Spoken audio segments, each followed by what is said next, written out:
Hello,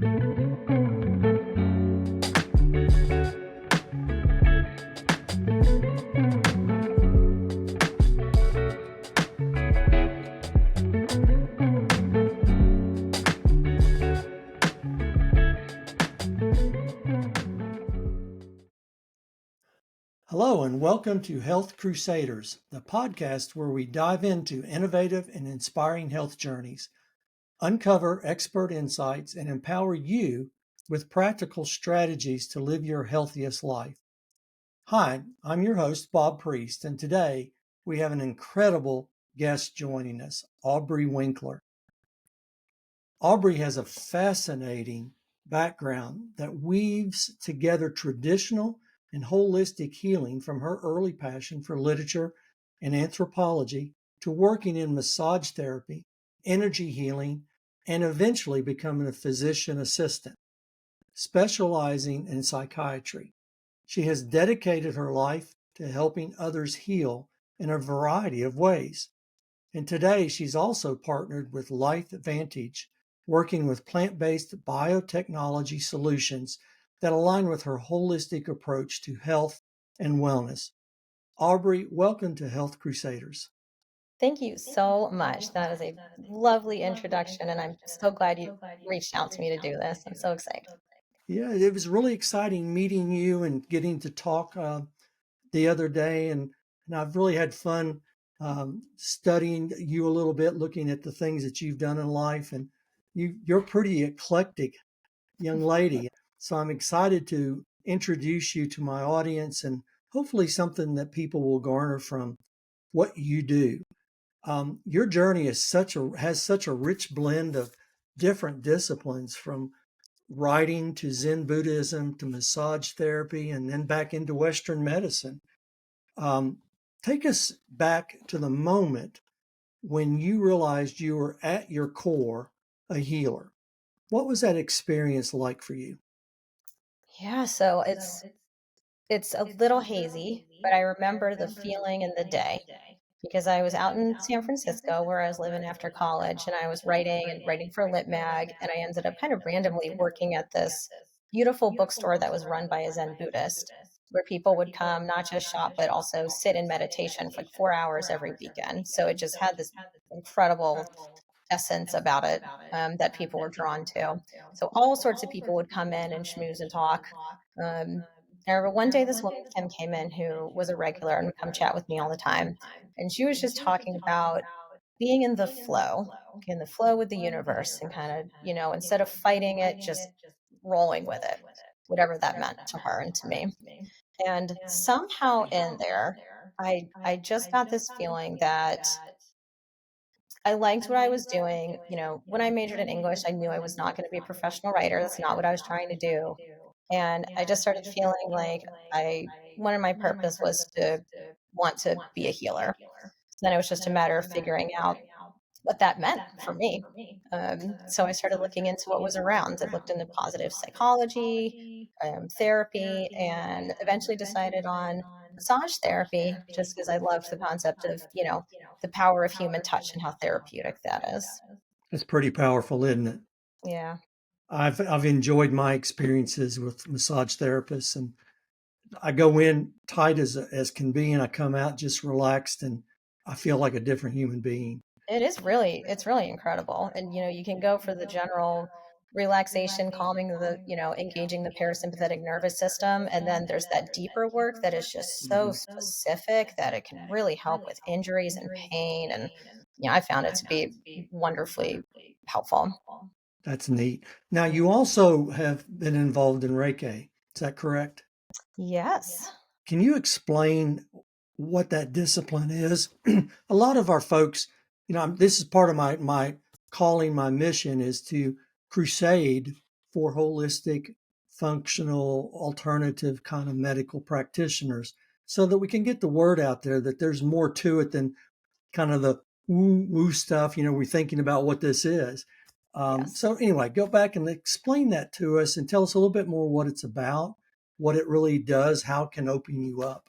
Yeah, absolutely. So I guess a good way to illustrate is in massage school, you learn, you practice and then you pair up and you work on what you learned.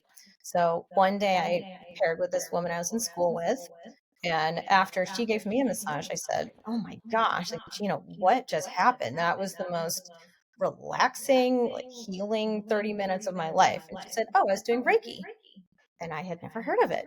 So she was a Reiki master, and she offered to anyone in the class that wanted to learn or experience it that she would do the attunements and, get us all involved. So there was a handful of us who took her up on that. And I am a skeptic by nature.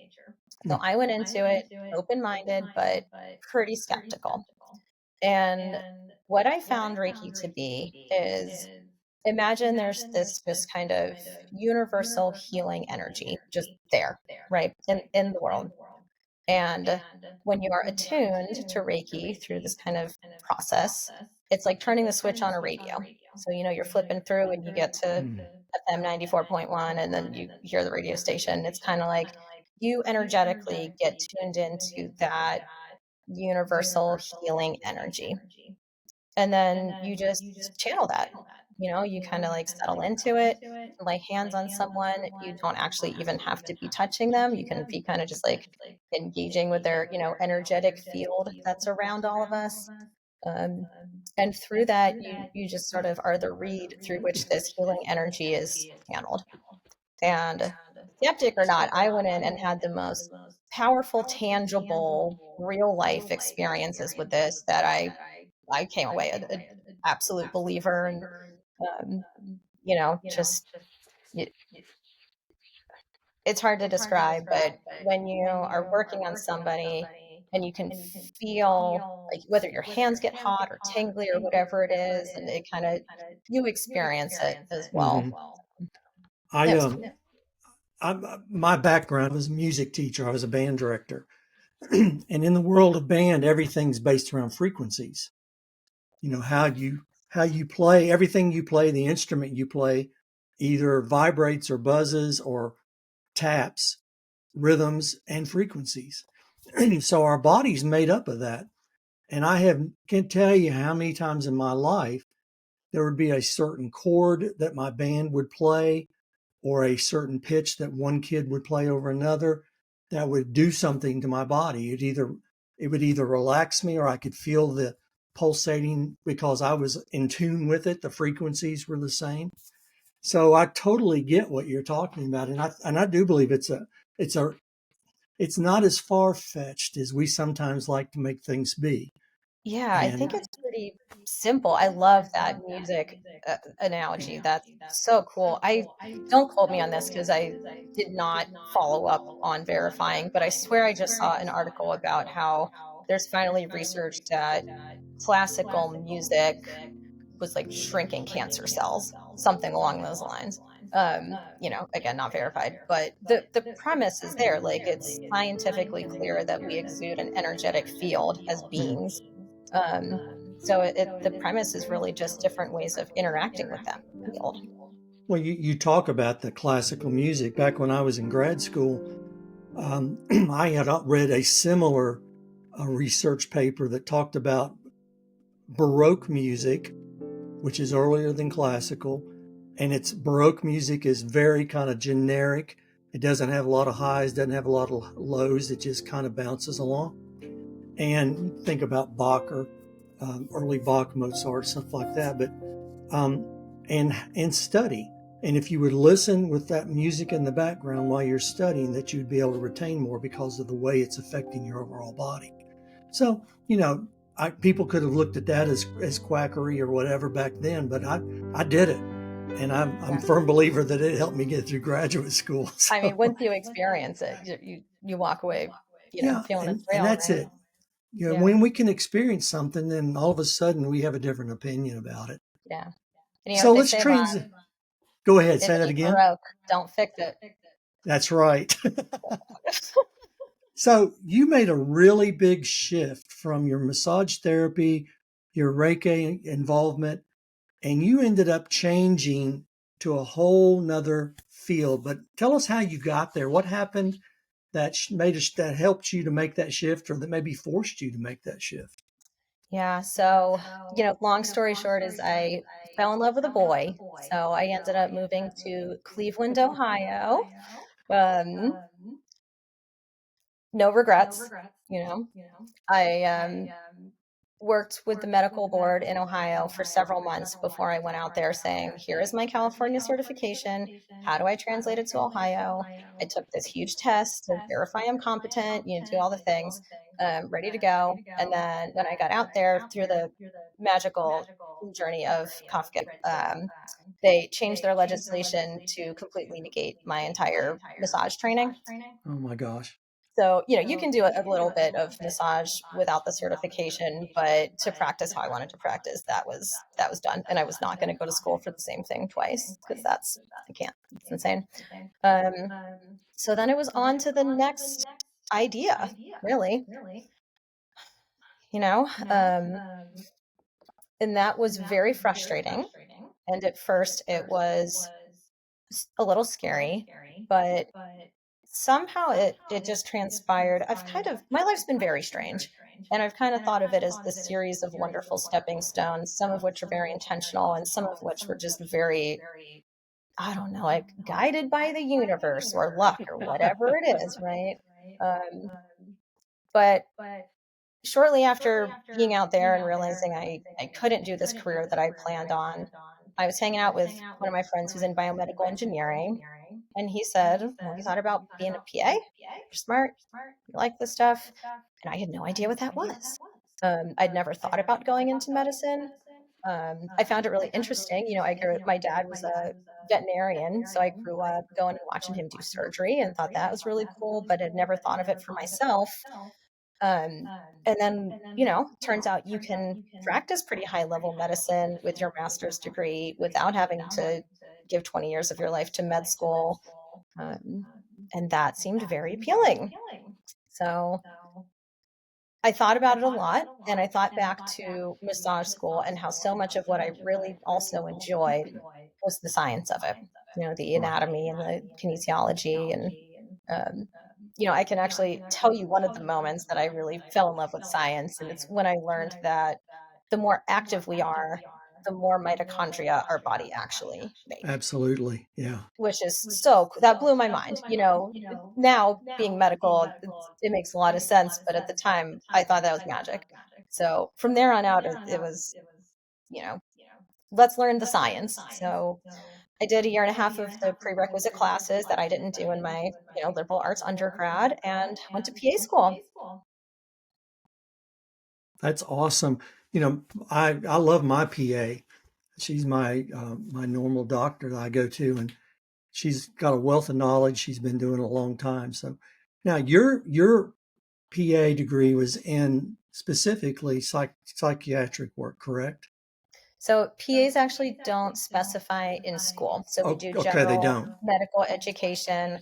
When we do our clinical rotations, we do a little bit of everything. So then we leave school and more or less specialize on the job. Okay, so and your specialty became psychiatric work, right? Yes, and I actually did end up doing some added certifications. There's a something that they came up with for PAs to kind of identify, like, oh, you've put a lot of work and you have expertise in this particular Hmm. area, called a certificate of added qualification, where you take this big test and spend X number of hours. So I did end up pursuing that. So technically, I am additionally qualified in psychiatry. I'm sure you're qualified in numerous things because I know my PA is extremely, um, I think the world of her, and she's extremely intelligent. And It's her awesome. knowledge base, I would take over any other doctor that I've known, other than the one that trained her, because he was Exactly. my doctor originally before she took over when he left. That's great. Now, your background's in more holistic healing. So, how did that holistic healing influence your approach to patient care as of now? It's a little bit of a double-edged sword, right? Because Yeah. on one hand, you have to look at somebody as a whole person. And so many of my patients have not just diagnosable mental health conditions, but also socioeconomic issues, relationship issues, health issues, pain issues. There's so much going on top of the psych that it's difficult because when you do specialize, really, that's all you do. There's only so many Mhm. minutes you have with someone. You have your wheelhouse, and it's challenging when you want to be able to address all these things, but you can only address what's in front of you. On the other hand, you know I think a lot of people struggle to acknowledge either their own mental health conditions or those of people they love because it's not something you can see, right? You can't test for it. Mhm. Only specialty. You cannot walk into an office and get a test to see what you have, right? So, because of that intangibility, I think people often kind of dismiss it out of hand as not being real conditions, but certainly they are real conditions. Just the Right. heritability of it alone should indicate that. Like, fun fact, do you know what is the most inherited condition of all medical conditions, not just psychiatry, but of everything? You'll have to tell me. It's ADHD. ADHD. Yep. Highest inheritance rate. And that alone tells you like it's a real chemical thing, right? Um, so it's both challenging wanting to address so many elements of what people need Mhm. outside of just the psychiatry, but also, that's where I am right now. That's what I focus on. So I just do my best to tackle that and, help that piece of the puzzle as much as I can. I think that's awesome because that's such a needed area. Truly. What has been some of your biggest lessons you've learned in working with patients facing these challenges? That's a great question. I love that question. Um, I think what I've learned the most is the importance of being outspoken about it. Um, so many people do struggle with seeking care in the first place. Mhm. And then once they do seek care, having the people they love on board with them seeking care or taking medication. So I think one of the biggest hurdles to getting mental health treatment is the fear of getting mental health treatment because of the stigma. Um, and I personally have struggled with depression as a adult my entire life, and I do all the healthy things I'm supposed to do. I have my therapist, I eat well, I do my yoga, everything, but you can't change your brain chemistry, right? Right. So at a point, you either better living through chemistry. Um, and it took me before I was in PA school years and years and years to accept that I couldn't just fix it on my own. I couldn't think my way out of it. And then when I finally started, taking my antidepressant, it absolutely changed my life and opened up so many things for me because you're not in just survival mode anymore. You can actually, thrive in all the other ways. Um, so it's been very important to me to work with my patients and help them feel comfortable seeking care, feel like they're heard, um, kind of like educate them about their conditions so that they can educate others. You would be shocked how many people come to me and have seen multiple psychiatrists and don't know what their diagnosis is Mm. because no one ever told them. That's crazy. It's bewildering. Would that be the biggest advice that you would give to a person that's maybe afraid to seek help? Is that this is the reason why you need to seek help? Is because Yeah, of what you just said? yeah, absolutely. It's what I tell people is like you've tried your best. It's not your fault. It can be better. You don't have to struggle so much. That's what I ended up telling myself years ago is it just doesn't have to be this hard, right? I Well, it tell makes people, sense. yeah, I say like if you were born type 1 diabetic and had to take insulin because your pancreas doesn't make insulin, would you be ashamed? Would you be embarrassed to tell your family? No, you would take your insulin. Like don't be ashamed because of your brain chemistry, you Right. know. And that's a great analogy, Aubrey. That's you know, we all have different things. It's different walks of life we all go through.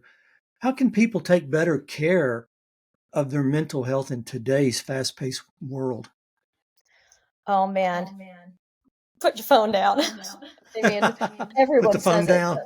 Oh my gosh. I not to date myself, but I honestly feel like the endless exposure to social media has been the death of mental health, especially for kids. Um, Yeah. it's that endless dopamine ping is doing nothing good for any of us. Seeing everyone's however happy or pretending to be happy they are, it's it's it's really troubling. Um, I so I think posted that's on just the that the other obvious day. one. Yeah. Yeah. But other than that, it's really if you are doing the piece where you're getting the care you need when you're taking your meds, seeing your therapist, then it's addressing those other holistic elements of your life because you really have to have the balance. You if you have like great health, but your relationships are terrible, you're not going to be well, right? You might be Right. healthy, but you're not well. There's that dichotomy between like healthy and actual wellness in a holistic sense. Hmm. So I think just finding that balance and chipping away at the things that need, more attention. I think that one word, balance, kind of goes in every aspect of our life. Um, Balanced in eating, the way we eat, balanced the way we approach that, balance in our exercise, balance in our relationships, balance in how we communicate. I mean, that we can go on and on and on. Yeah. But, in our conversation the other day, I found it very interesting of your unique way of co parenting with your beautiful daughter. And so I find that it's such a quite unique approach to how you and your former husband have done this. So talk about that a little bit and how you've been able to again getting that balance that you just talked about, getting that to work. Yeah. Quite the challenge initially. We were all in Ohio. My daughter's turning 6 next week, so she was just barely turning 3 when we split up. And my ex and I had talked about the only reason we were in Ohio is because his son was there and we were raising him. So he was hitting adult 18, going out on his own age right when we were splitting up. So at that point, it was no one really has to be in Ohio anymore. We had the freedom to be where we, really wanted to be. Um, so I ended up moving to my hometown in Florida, and he ended up moving to California shortly thereafter. Because the Well, that's a one thing we distance. decided was, yeah, it's a commute. The two main things we decided on were we're both great parents. We get 50-50 time, however that works, and we're not going to limit each other on where we can live in the country. Um, so that has come with a variety of challenges. um, we kind of parsed it out so that our 50-50 time is split up over 14 years of her childhood. So she's in kindergarten in California this year. She was with him last year. She'll be with him for 2 more years. So we're doing 3 4 year increments of, she's with one person for school. Can't make her switch schools every year. That's terrible. And then the other parent gets the whole summer, all the holidays, anytime she's not in school. And we can go, I can go out to California and see her whenever I want. So um, last year was the first year of this, and it was incredibly difficult. I mean, I think anyone who's a parent would know that it's just Mhm. gut wrenching to spend 2 weeks without seeing your kid, especially at that age. This year's easier. It's pretty amazing what we can adapt to, and mostly she's incredible. She's doing great. Like she has adjusted. She's happy. She has two wonderful, loving homes. She's a great traveler. She's doing well, so it makes it Right. okay that it's hard for me, right? Yeah. Keeps Um, mom from hurting so much. yeah, exactly. Of course, now when So middle school age comes along, it may be a little different story. I was just talking to my, yeah, I call him my husband. We're not married, but may as well be. I was talking to my husband last night about who knows what's going to happen in middle school, but we'll figure it out. Um, So so how was I, your go ahead, I'm yeah, sorry. Go no, I ahead. was just going to say, I'm pretty much flying out to California twice a month. Um, Anytime I have her for a week or longer, I bring her home because I have two stepkids and they all adore each other. So, I try to bring her to Florida as much as I can so we can all be together. If I have her for a long weekend, I just spend it out there with her. So I have a weird kind of, nomadic coexistence. my closet set up in the trunk of my car so I can like be mobile in California. Um, so it's been an That's adventure, that's a commitment. That is a commitment. but Um, it's easy when you're a parent. You know, it's you well, do the hardest stuff and it absolutely. feels effortless just because you love them so stinking much. How has your personal journey of self-discovery shaped the way that you're raising your daughter and even your stepchildren? Yeah, so I think I'm very fortunate in my life that I had one of my biggest aha moments in my early 20s, when I went and studied abroad in Australia for a bit and saw that they take like a gap year and travel or do whatever they want. You know, it's not this very rigid, like you go to high school, you go to college, you buy a house, you get married, right? Um, and I just realized very intently that there's not really any rules to this. Like you just kind of build your life how you want it to be. And that's what I've really done. And that has been such a blessing because I'm not a fan of feeling obligated to do things because it's, you know, the normal, quote unquote normal. Um, so I think that's just given me a lot of mental freedom to do things atypically. You know, I'm actually really proud of my ex and I for figuring out this insane situation with the co-parenting and, you know, it works for us. Right. Yeah, So I think not in a hedonistic way, but just in a way you structure your life. You can do it however you want. Like imagine. absolutely. There, Um, there's no book that says this is the way it has to be done. right. And I And think a lot of people feel really stuck. I think a lot of people feel like a lot of guilt if mhm, they want to do something differently, or a lot of fear of making change. And that's super natural. Like this stuff is very scary. Your brain processes change, even good change, as absolute, you know, threat, right? right. Um, but I'm trying to raise my kiddo to be an adventurer. You know, we we're very intentional about not making this a traumatic thing for her, obviously, not making it sad. Um, you know, I think she has flown and traveled more than most adults I know. Um, I think it really helps because when we were, you know, a family unit, we did a ton of traveling with her, and she does not understand the concept of an Airbnb. So she just thinks anywhere we go and stay, that's our house. So to her, we just have like 30 houses all over the world, Eh, right? Like, wouldn't that be something? so what's two more, you know? And you Um, don't have to pay the taxes on it. exactly. So That's she's really a neat concept. And incredible. I went through a period where I was having to work commute out of town when my daughter was in her late high school years, and that was a struggle because she was an athlete and it was in music program, and I wanted to see those things. And it was a challenge to drive 2.5 hours to go to a basketball game or come home to see a concert during the week, but I did it. And Exactly.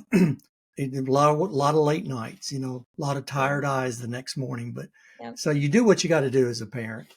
So I Yeah. commend you on that, Aubrey, and it's Oh, okay. something that you just do what you got to do. And God bless you for not letting the norms dictate how you went about this, because we can get caught in that trap real easy. I've been there, done that, and still do at times get Yeah. caught in that trap.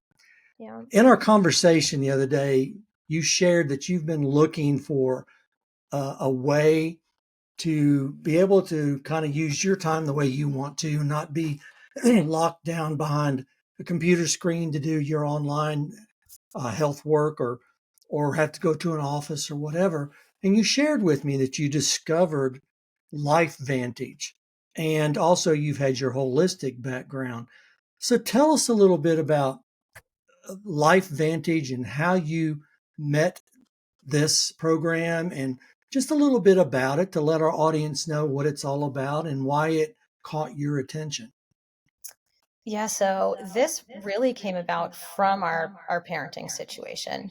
Um, because going to California twice a month, living out there, having two cars, you know, it's a horrifically expensive Mhm. endeavor. And when it comes down to it, when she comes to live with me full time in a couple years, I want to have as much time freedom as possible to take her to school, pick her up from school, spend time with her, right? So I hit a point a little ways ago where I just realized what I'm doing, the kind of traditional office grind isn't fully sustainable for what I need for my life. And this was one of those biggest moments where A, I asked the universe for something and it provided. um, and B, just like not being attached to that sunk cost fallacy where you've invested so much in something that you can't do anything to change it, right? Hmm. um because I just started thinking like, okay, let's get creative. I've done a lot of things. I'm smart, I'm capable, I can learn. Like, what else might be out there that I might be able to include in my life that's going to help me with this situation? And then I kid you not, I had an out loud conversation with the universe about this. And I think within the month, I was out surfing because this has become one of my new loves, living in Florida, and out at one of my, favorite spots where everyone's friendly. And this nice gentleman floats over to me and we were chatting, and it turns out it's his birthday, and, having this whole conversation. What are you doing for your birthday? Tell me about everything. Um, and this was Gabe. And Gabe, it turns out, is one of the literal like top people in this company. Um, so he filled me in, told me all about it. And again, I am a skeptic. I've never done sales or marketing. It's a network marketing company. So I was like high alert, like what is this man trying to scam me into? So, obviously I did a lot of learning and research and talking to him and talking to other people. And, um, obviously I joined in, and this has been one of the funnest and most interesting experiences I've had in any professional setting. Like, I can't speak highly enough about it. So the company's foundation is that they make nutrigenomics, right? So Nutra is food, plant-based products, and genomics are how it affects our genes. So just to diverge for a moment, there's this concept called epigenetics in psychiatry. Maybe not just psychiatry, but that's where I learned it. And this is the concept that you are born with your set of genes, but environmental factors can flip them on and off. Usually we think about it in terms of trauma kind of triggering the Hmm. expression of a mental health condition maybe you would not have otherwise had, right? Which is wild. Like, we think we're not connected to the world and to nature. Like, literally our environmental factors can change our gene expression. So, fast forward to me meeting Like Vantage, and it's this, incredible company that creates these products that turn on pathways in your cells to positively affect health and wellness, right? Yeah. So it's that same idea, the things from the world around us in the right combination can improve our health from the inside, you know? Well, Um, our body's a very powerful tool. We abuse it terribly, oh boy. but our body can heal if we give it the right information. And Yes. what you're talking about, I have found, and I'm not involved in this business with her. I have something else, and I believe in network marketing just like Aubrey does. It is a place that people don't understand, and it's just like insurance companies. There's a bad insurance company or agent, and there are bad network marketers or companies that don't do what they say they're going to do. They overpromise and underdeliver. And But also, when by you the way, have there's bad some, doctors too, yeah, same with right? doctors. And Yeah. so, when you find something that gives you the value that you need for yourself, and it also has that same value for others, that's a win-win. So why wouldn't you? Right. And they say, well, the people at the top always get the richest. That's not the way it works. And if that's the case, then our government's a pyramid or whatever. But, Yeah, right. so that's really neat. So what would you say to someone who is interested in learning more about network marketing and or even your business, but skeptical about plant-based solutions? Sure. I mean, first thing I'd say is I love to nerd out. Give me a call. I'll talk your ear off about it. But just learn about it. The if you want to start somewhere, go to PubMed.com, which Hmm. is where all of the actual like peer-reviewed medical journals are published, which is highest level, reviewed science, and look up Protandim. It's the flagship product of the company, and there's like 30 peer-reviewed studies on it. So, the information is there. There's research done, there's studies done. Don't go to Google. Google's a nightmare. Go to PubMed or Google Scholar and explore these things.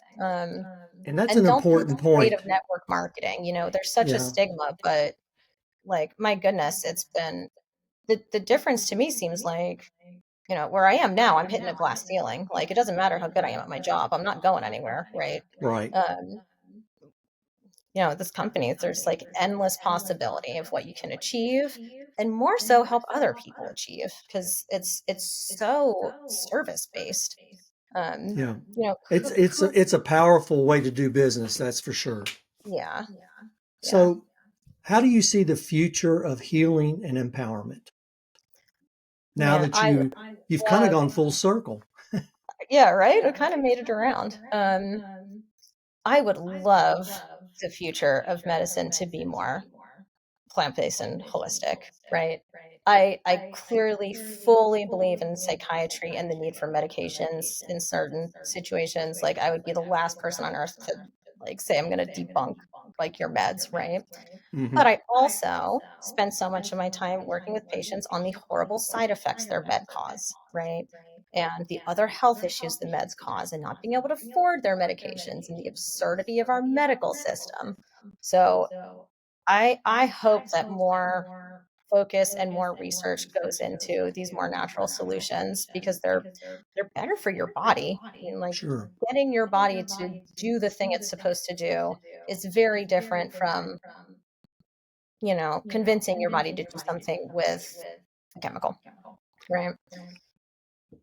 And you're a little bit younger than me by about half, and and if I had had this kind of product you're talking about, or the product that ASEA brings to me, back when I was your age, knowing what it does internally, can you imagine when you get to be my age now, what your life's going to be like, probably? And if I you have am your daughter on that, and your husband or your boyfriend on that, and you get 20, 30 years down the road, can you imagine? I'm so interested to see, right? Yeah, Because we don't know yet.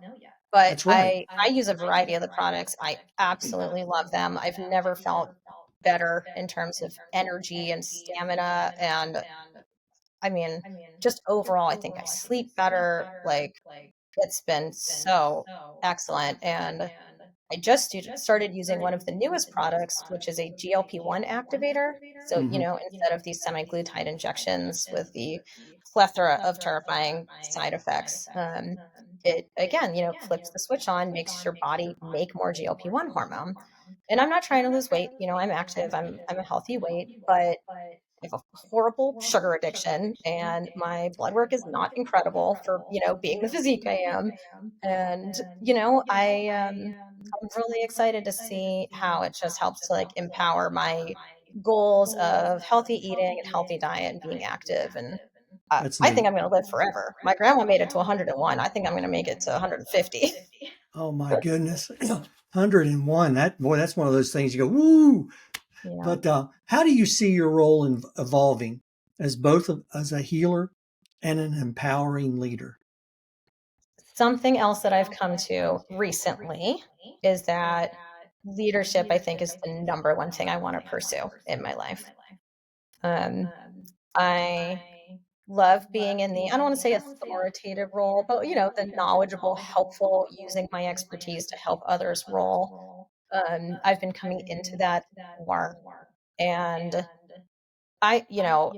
something I haven't mentioned, but that I've thought about a lot is I think there's so much holding people back from their well-being.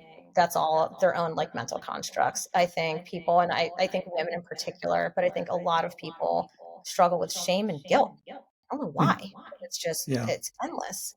So I think that, if you look at what health means, it's not just physical health or mental health.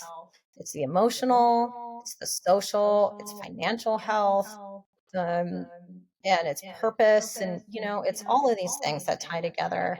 And if I can create something that helps get other people to where they want to be, whatever that is, I think that's healing. I think that's kind of like my next evolution of how I want to help That's good. heal on those other, aspects of That's what really we are as good. whole people. So, as we're wrapping up, I'm going to ask you one other question. If there was one message that you could share with our listeners today about taking control of their health and their future, what would it be? This is tough, and I feel strongly about this, and it's a hard thing. And I think it's to really, truly sit down and know yourself, because you can't see what needs the love and attention if you can't, access and have like a real conversation with yourself. So that's kind of vague, but I think it's really difficult, but really important. Hmm. Um, and then once you see what it is you need, just be utterly fearless about finding ways to, make it better for yourself. Say that again. Utterly Fearless, fearless.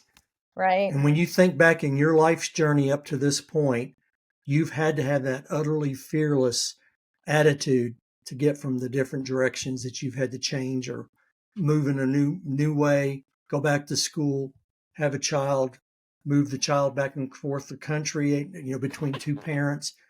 That's fearless. And Yeah. bravo to you for that. Thank you. I think I have a level of confidence bordering on delusional, so I'm going to just stick with that.